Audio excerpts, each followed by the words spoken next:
From emptiness to presence. Terumah begins in the silence of a truth that seems almost contradictory. When God asks us to build a place for Him, He does not say give, but rather take a separated portion for me. In that moment, the mind pauses at the unexpected. How can it be that in order to give something to the sacred, the text commands us to take? As Rabbi Moshe Alshik explains, here we uncover the first secret to filling emptiness. In the spiritual realm, we truly possess only what we are able to give. And yet, something within us remains quietly incomplete. By taking our intention and lifting upward, we are not losing a resource. We are acquiring an essence. Emptiness is not filled by accumulating, but by transforming having into being, understanding that the true offering, Terumah, is the elevation of our own will. This act of giving reveals a dignity we often forget. We are here to complete what the eternal began at the dawn of time.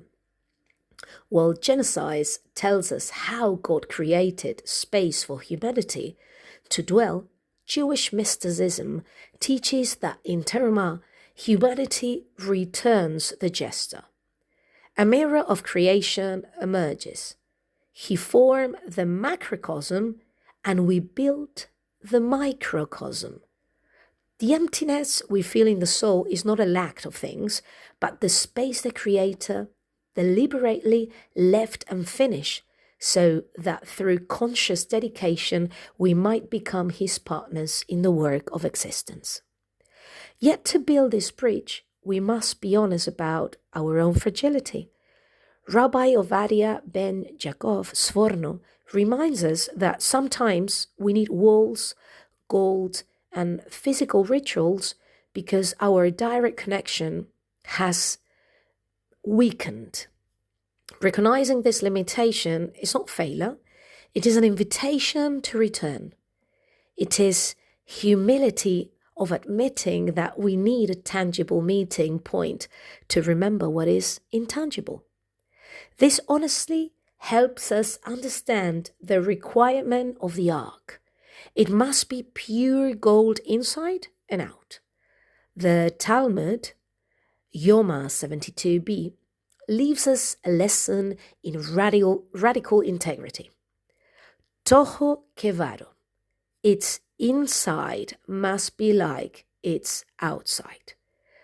Outer beauty is worthless if the interior is dark, and hidden piety is meaningless if it does not shine outward in action. Integrity is the only material capable of sustaining the divine presence. That integrity does not isolate us from the world.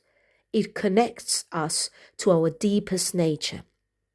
Samson Raphael Hirsch invites us to see in the ark the perfect union between acacia wood and gold.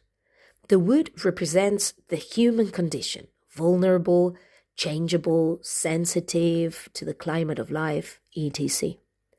The gold represents truth that does not corrode. We are not called to cease being wood. We are called to allow our humanity to be upheld by eternal principles. When we unite our vitality with moral law, the sanctuary ceases to be merely a building and becomes our own inner temple. We then arrive at the menorah, symbol of illuminated intellect. Forged from a single piece, it represents the possibility that our fragmented parts can be unified. Our talents, our wounds, our doubts, and our light may all stem from the same root. Even our failures can become the oil that feeds the flame.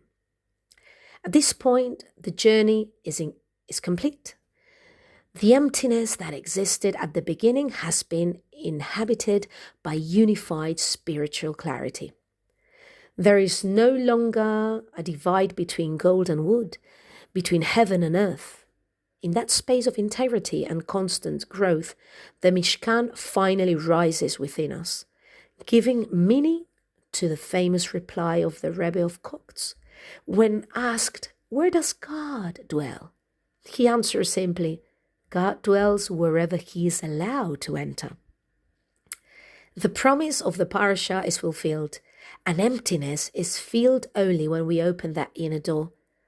For as the Baal Shem Tov taught, the infinite does not seek the reside in perfect structures, but in willing hearts. Not Polish marble, but authentic life. Emptiness is filled when we stop fleeing from our vulnerability and instead turn into a dwelling place. The Mishkan is not raised when everything is complete. It rises when, still incomplete, we choose to build.